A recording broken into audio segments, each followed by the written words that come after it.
January is a typical time where people think about detoxing and their health. And what if I could tell you you can detox your emotions too? Recently, I worked with a client and she had gone through a breakup and she was very sensitive and overwhelmed by her emotions. Yet when we worked together, she was able to release the negative feelings and that past baggage she had, and she feels so much lighter now. She can make decisions that she never could do before, and she's really moving forward and doing things she loves now. Number one fear is actually fear of emotions and fear of feeling. And what if I could tell you it could be very safe if you have the right person to guide you on the journey.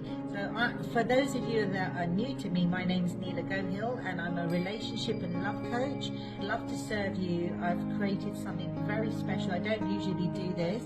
To get started, all you've got to do is click the link in the description. The thing is, if we don't deal with our emotions, then it can actually impact our health and it can impact our relationships and it can actually mess with our energy.